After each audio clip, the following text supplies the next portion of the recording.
Muy buenas tardes. Es un placer estar aquí. Buenos días, buenas tardes o noches. En fin, donde se encuentren al escucharme. Les saludo y les reconozco que estoy en las antiguas tierras de los coahuiltecas y también de los Cherokee, los Lipan Apache y muchos otros que pasaron por Yanaguana, en donde vivo, en San Antonio de Béjar, Texas. Hoy presentaré unos comentarios que espero encajen bien con el tema del camino de tierra afuera. A pesar de que conozco lo del camino real, aún sin ser historiadora, me interesa el contexto histórico y daré un inicio a mi charla con un overview para presentar el contexto de la frontera. Daré una breve historia, ¿ok? También les advierto que como mi lengua natal es el español tejano y como he sido educada en el sistema educativo de Estados Unidos, pues me sale mejor en Spanglish, o como decíamos antes, Tex-Mex. Pero por respeto, intentaré que la mayor parte de mi ponencia esté en español tejano, que se entiende en el norte de México bastante bien. También quiero presentar una teoría de lo transfronterizo, enfocándome y encadenándome en dos estudiosos del tema, ambos fallecidos, pero cuyo trabajo sigue vigente para los que estudiamos cosas de frontera. Esos son Don Américo Paredes y Gloria Evangelina Ansaldúa. El título de mi ponencia, De aquí y de allá, expresiones culturales en Texas y sus raíces, la danza. Por fin presento varios temas de danza como el lente por el cual puedo exponer lo complejo que resulta el estudio de las tradiciones heredadas de las muchas culturas que se reúnen en este espacio que es Texas. No solo el espacio geográfico, sino el espacio cultural. Muy bien, vamos a comenzar compartiendo la pantalla.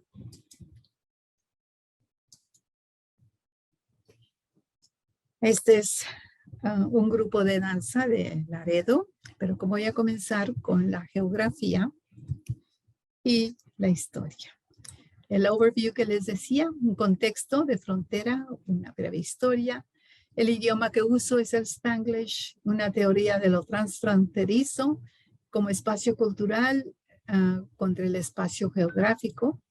Una pequeña indagación de tradiciones de danza en el camino real del camino de tierra afuera, de Zacatecas a Texas, que es el tema de esta conferencia.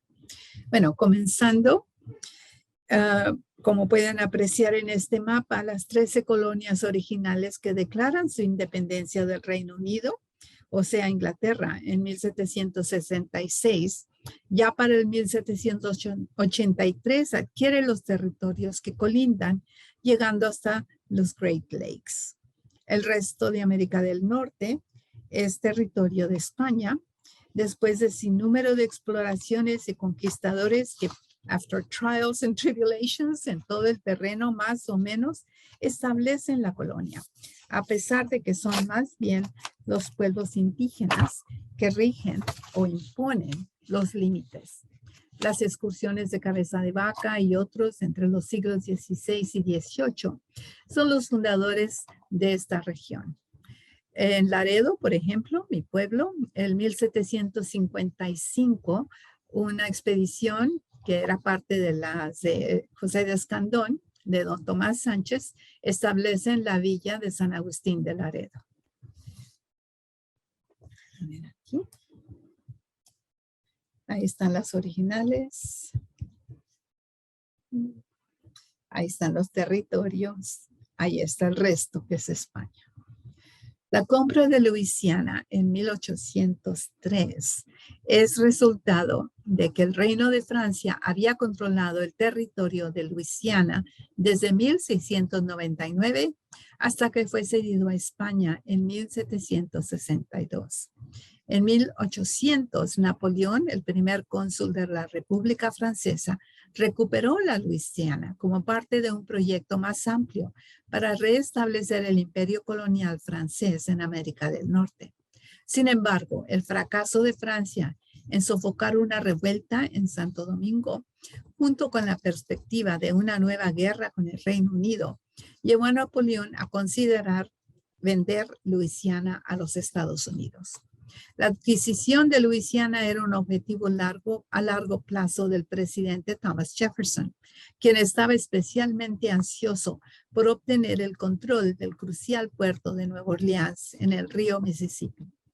Jefferson encargó a James Monroe y Robert Livingston que compraran Nueva Orleans. Negociando con el ministro del Tesoro francés, François Barbé Marbois, que actúa en nombre de Napoleón, los representantes estadounidenses acordaron rápidamente comprar todo el territorio de Luisiana, después de que se les ofreciera. Superando la oposición del Partido Federalista, Jefferson y el secretario de Estado, James Madison, convencieron al Congreso para que ratificara y financiara la compra de las Luisianas. Ahora, aquí también está la adquisición de las Floridas en 1819, pero esto ya es de España. El Tratado de Adams-Onís permaneció en efecto durante 183 días desde el 22 de febrero de 1821 hasta el 24 de agosto de 1821, cuando oficiales militares españoles firmaron el Tratado de Córdoba, reconociendo la independencia de México. España repudió este tratado, pero México efectivamente tomó el control de la colonia española. El Tratado de Límites entre México y los Estados Unidos, firmado en 1828, y efectivo en 1832, reconoció la frontera definida por el Tratado Adams-Onís como el límite entre las dos naciones. A mí me fascina ver esto porque, bueno, anteriormente ya vieron, la frontera iba de norte a sur, ahora va ya para el oeste. En 1845, The Bill in Congress, que fue firmado por el presidente Polk el 29 de diciembre, aceptando a Texas como el estado número 28 de la Unión Norteamericana. Texas se unió formalmente a la Unión el 19 de febrero de 1846. Después de la anexión, las relaciones entre Estados Unidos y México se deterioraron debido a una disputa no resuelta sobre la frontera entre México y Texas. Y la guerra México-estadounidense estalló solo unos meses después. El 2 de febrero de 1848, al concluir la guerra entre Estados Unidos y México, queda casi terminado el plan de llegar a expandir hasta el Pacífico, ese proyecto de Estados Unidos de antaño. La compra de Gadsden, español, la venta de Mesilla, o de la Mesilla, es una región de 29.670 millas cuadradas o 75.800 kilómetros cuadrados del actual sur de Arizona y el suroeste de Nuevo México, que los Estados Unidos adquirieron de México por el Tratado de Mesilla, que entró en vigor el 8 de junio de 1854.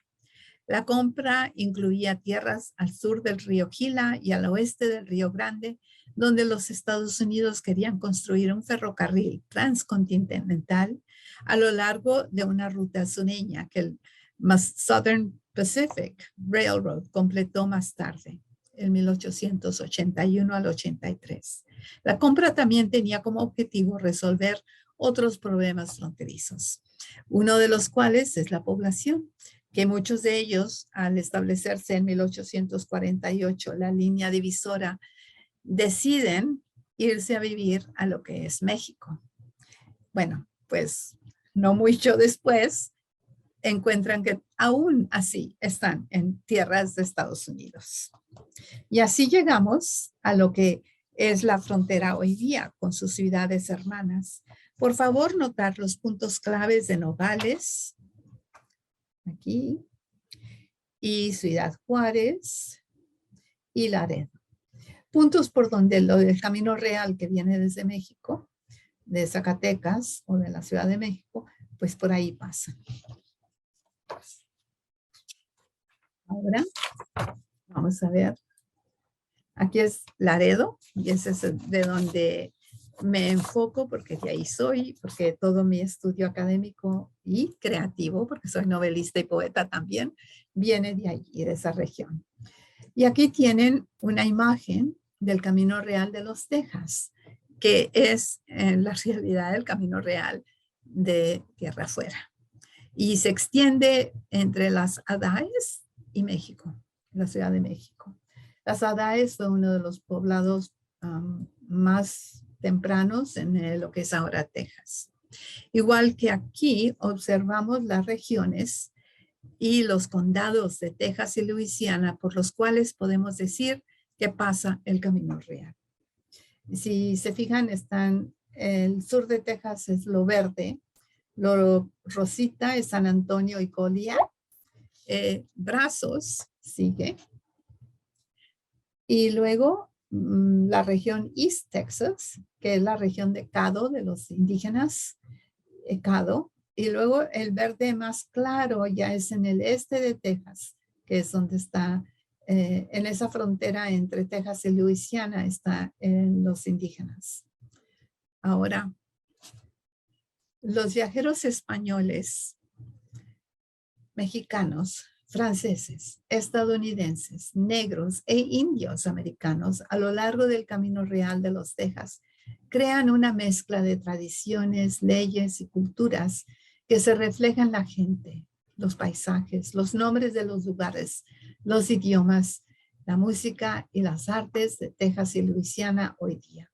Además de un sinnúmero de comidas y vocablos, el léxico que lleva huellas de los pueblos originarios de la zona. Nociones de lo que es transfronterizo. Aquí termino ya con lo histórico y me voy a pasar un poco a lo teórico. Después de 1848, estos pueblos siguieron su vida aún no totalmente colonizados por Estados Unidos. En Laredo, por ejemplo, hasta los años 20 del siglo XX, no había gran distinción entre Nuevo Laredo y Laredo, a pesar de que Nuevo Laredo tal vez sea la ciudad fundada por el nacionalismo. Cuentan que al terminar la guerra, los habitantes de Laredo desentierran a sus muertos, los cruzan al lado mexicano para enterrarlos en tierra mexicana. Este hecho ha sido fuente de gran debate y hay quienes alegan que es un mito.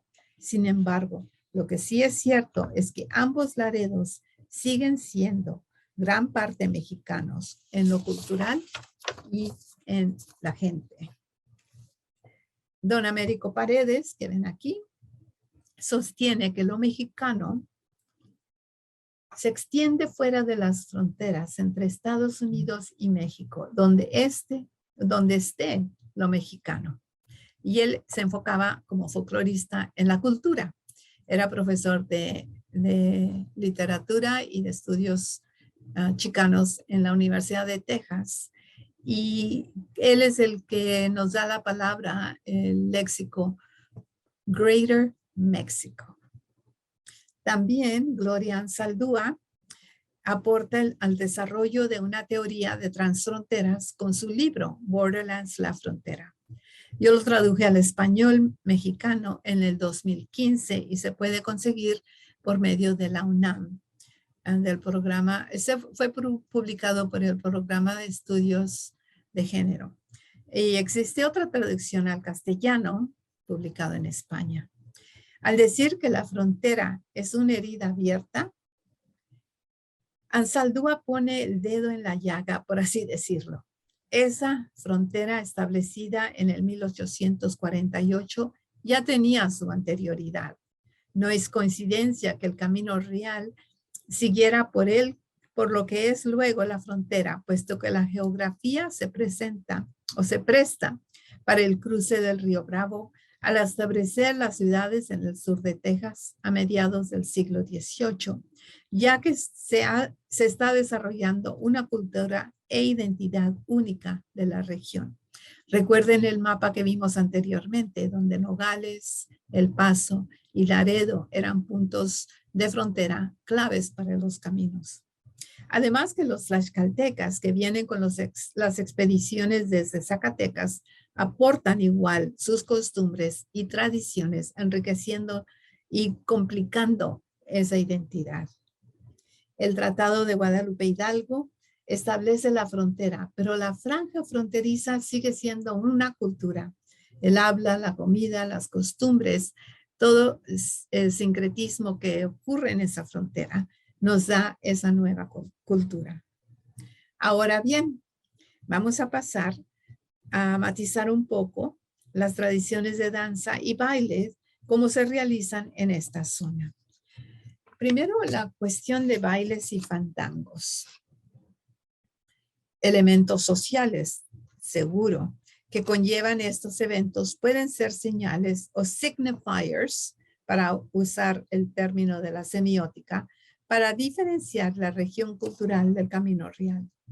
En el Diccionario de Autoridades de 1735, encontramos esto: baile introducido por los que han estado en los reinos de Indias, como definición de fandango. Y aquí esta cita nos dice que a pesar de que los historiadores de Texas notan que el fandango viene de España, esto muestra que de hecho su origen es hispanoamericano y seguramente es una appropriation of traditional dance events en lo que era entonces el centro de México. Unos de estos grupos, a pesar de que eso ya lo dije, uno de estos grupos son los matachines, también se les dice matlachines. Y yo estudio el grupo de los matachines de la Santa Cruz, de Laredo, Texas, la imagen que apareció al principio de mi charla. El grupo que he estudiado por más de 30 años es a case in point. It goes back to Real de 14. Celebran el Día de la Santa Cruz, el 3 de mayo, y tiene lazos con la tradición en la zona del centro de México. Sin embargo, ha desarrollado su propia identidad. También le bailan a la Virgen de Guadalupe. Con el tiempo, desde que se trasladó del grupo de mineros a las minas al norte de Laredo, las minas están en los pueblos Chanel, Dolores y Palafox, 3 pueblitos donde se trabaja el carbón, pues allí están los matachines, pero también están en Kansas City.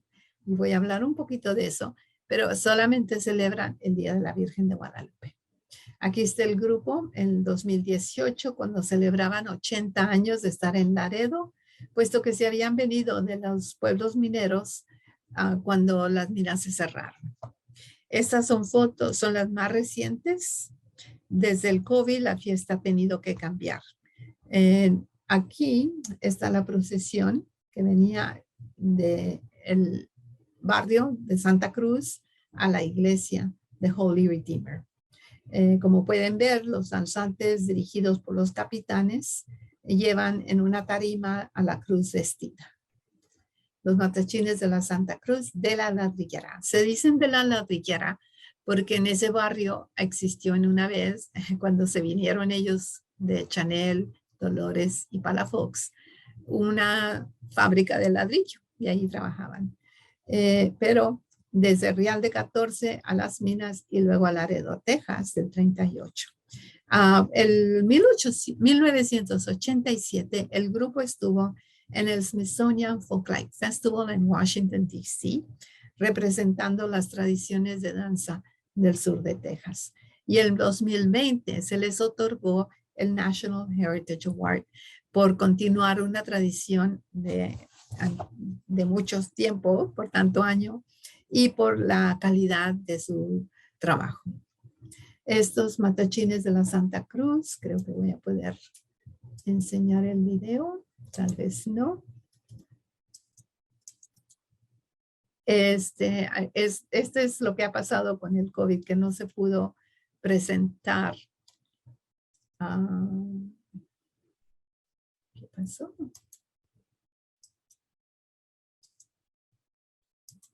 Bueno, pues, a ver si me puedo meter acá.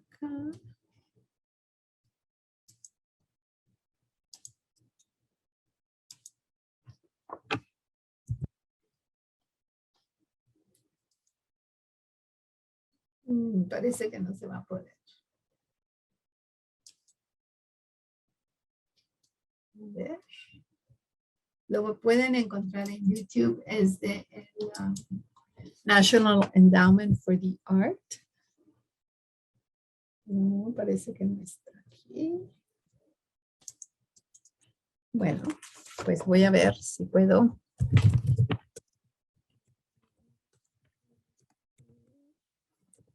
Art National.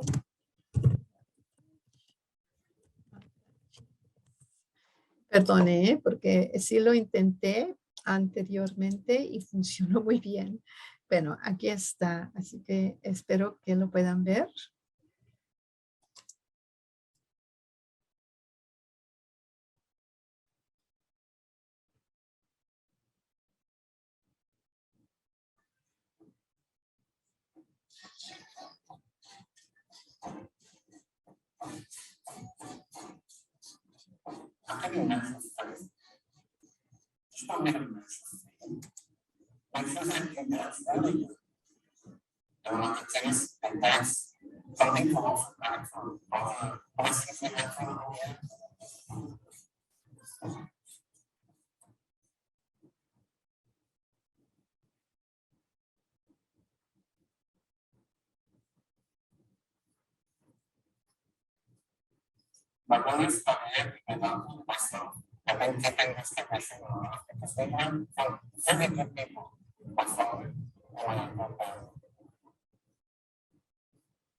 Entertaining people. That's about dedicated that day the Holocaust. It's difficult for me what they say. So, what I was saying.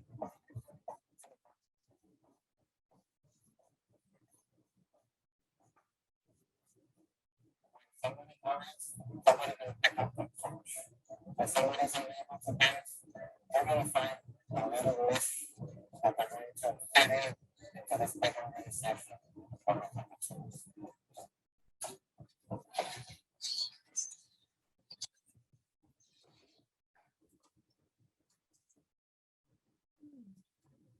Y regresamos a otra vez con lo donde estaba. A ver, vamos a ver.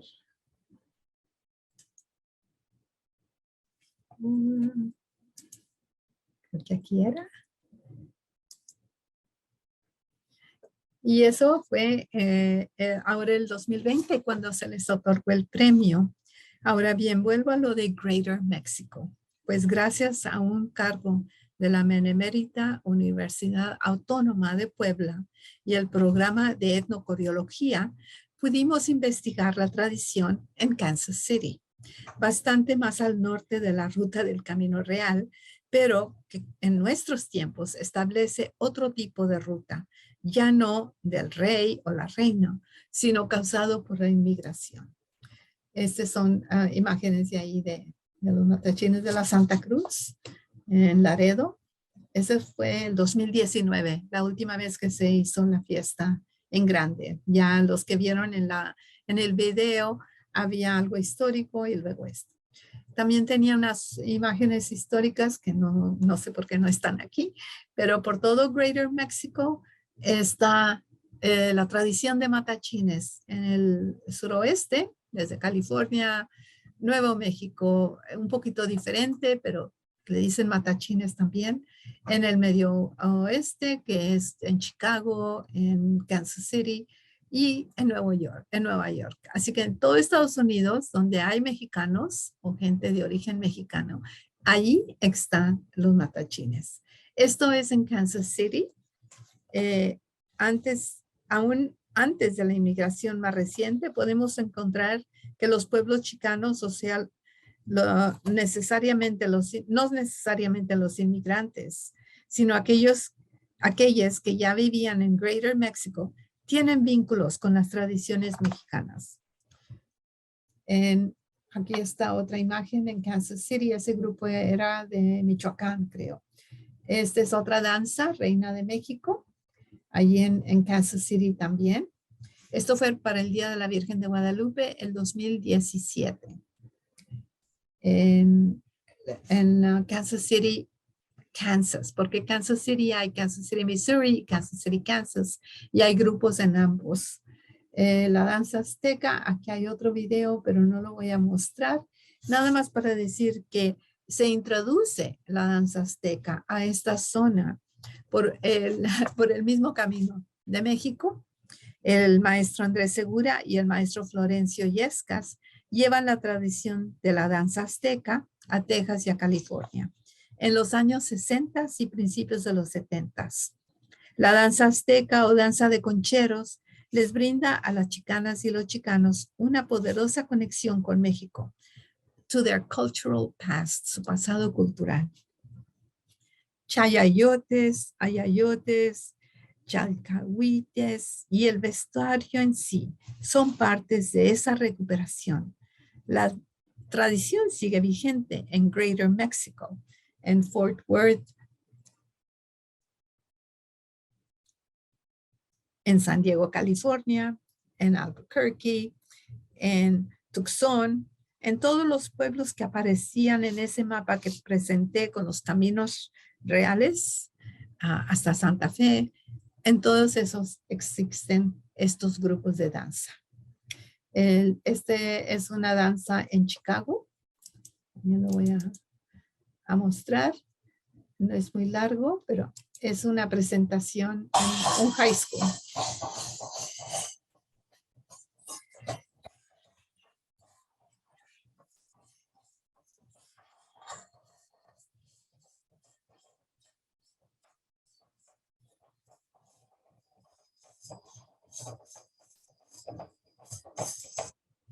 ¿Ya tienen idea? Este grupo es de Chicago y presentan en escuelas durante todo el año, pero tienen también una misión de unirse con los afroamericanos. Y también bailan en St. Benedict, en Bellwood, North Lawndale, Little Village, todas esas comunidades alrededor de Chicago. Muchos de ellos viven en esas comunidades. También el Unity Event también está aquí. A ver si puedo presentar un cachito de donde están bailando, uniéndose con danzantes de origen africano.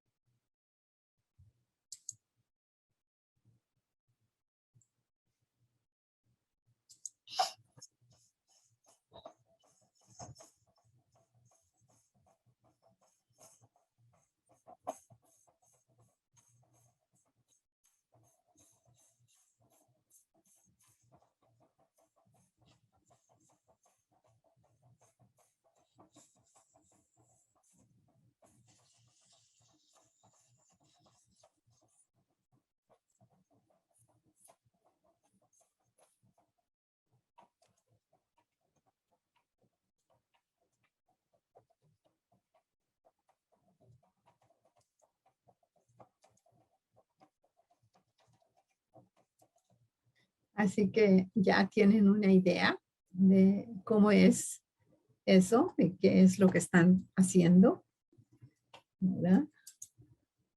Este otro es otras danzas que existen en Nueva York, que para mí es como que el camino históricamente que llegaba hasta lugares en Estados Unidos, pues hoy con la inmigración sigue y se desarrolla de diferentes formas. Curiosamente, con fines parecidos de economía y de traslado a otras tierras, ya no por conquista, sino, bueno, de cierta manera sí, una reconquista cultural que está pasando. Este grupo de San Pedro Benito Juárez es de Puebla. Mario Cortés, a ver si es, no, aquí. It emerged during the colonial period en México. Se llama Las Moras y es una danza indígena. Y lleva instrumentos prehispanos como el teponazli, la chirimía, un tambor y una flauta. The dance is now performed by indigenous migrants from San Pedro Benito Juárez en las fiestas y festivales de Nueva York. Este es Mario Cortés, un inmigrante nahua de Puebla, vestido como machica. Es danzante con el grupo Setlichtli Naucampa y ha trabajado como estilista en Nueva York por muchos años. We believe that a connection exists among all things. The Mexica people, like the many other native nations from the Americas, have a rich culture in which the principle of interconnectedness is central. Through our prayers in the form of dances, songs, and ceremonies, we honor this principle. Our circle and its dances represent the circle of life and all that is found on Mother Earth. It is our duty to keep these traditions alive for future generations to do the same. In keeping the energy of this vision flowing, the indigenous people of this continent, as all of humanity, will be able to heal and reestablish connection between our spirits and Mother Earth. Voy a intentar hacer una traducción simultánea. Bueno, ahora. Creemos que existe una conexión entre todas las cosas. La gente mexica, como muchos otros pueblos indígenas de las Américas, tienen una cultura rica en que con el principio de interconnectedness, de conexión interconectado, es lo central. Por medio de nuestras oraciones, como forma de danza, canciones, ceremonias, honramos esta creencia.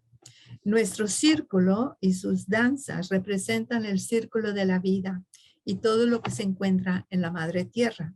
Es nuestro deber mantener estas tradiciones vivas para las generaciones futuras, para que hagan lo mismo.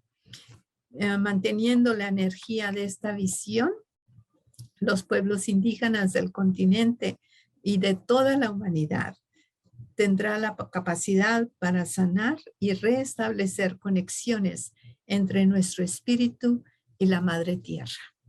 Qué bonito, ¿verdad? Y por eso es que lo hacen. Hay otras danzas también en Nueva York, los tecuanes, jaguares.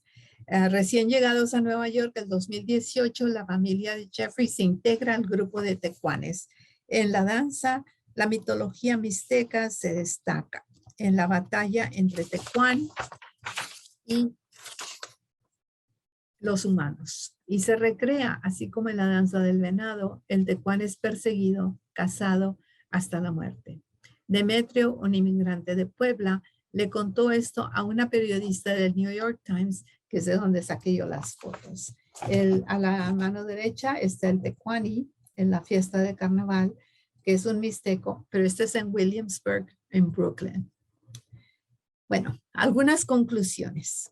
Desde antes de que llegaran los europeos a estas tierras que están como vimos en el mapa, en ese estrecho que es el camino real, ya existían caminos y se desplegaban grupos indígenas intercambiando recursos y tradiciones. Los arqueólogos nos han dado muestra de que de hecho había caminos por los cuales se recorrían y que venían desde México. Cuando en el 1848 se establece la frontera con Estados Unidos, muchos de esos caminos, claro, siguen vigentes, la gente sigue caminando por ahí, llevando sus cosas y ya no con el hecho de conquistar, pero sí de mejorar. Por la franja fronteriza y en Greater Mexico se establece un tercer espacio, lo que Gloria Anzaldúa llamaría Nepantla. George Simmel habla de un tercer espacio en la vida del ser humano, pues igual, donde se funden tradiciones y se unen diferentes puntos de vista geográficamente en una cultura más centrada en esa región, idónea para esa región. Mientras la tradición nutrida por los creyentes siga, no muere lo mexicano en Estados Unidos. De cierta manera, el camino real sigue sirviendo de conducto para la difusión de la cultura mexicana hasta hoy día. Aquí están mis fuentes, tengo algún par más que no están ahí y con eso les doy muchas gracias. Espero que hayan captado un poquito de lo que estoy tratando de presentar como mi idea de que el camino real, que en el espacio en que fue español, sirvió de una función clave, pero que ya existía antes y que sigue existiendo ahora. En las rutas donde se traslada la humanidad de un lugar a otro, pues por conveniencia o por geografía o por otros factores, creo yo que sigue. Y en eso estoy estudiando las tradiciones, no nada más los matachines, no nada más la danza, sino también cosas como las quinceañeras, los rituales de boda, las tradiciones que están en el corazón de lo que es el mexicano o la mexicana, lo que es mexicano en esta tierra que en un tiempo fue mexicano, o sea, en el sur de Texas. Pues muchas gracias, agradezco a la invitación y estoy para servirles en normaelia at aol.com o el email de mi universidad, ncantu@trinity. Déjame decirlo otra vez, ncantu@trinity.edu. ¿Ok? Hasta luego y que siga disfrutando de las ponencias.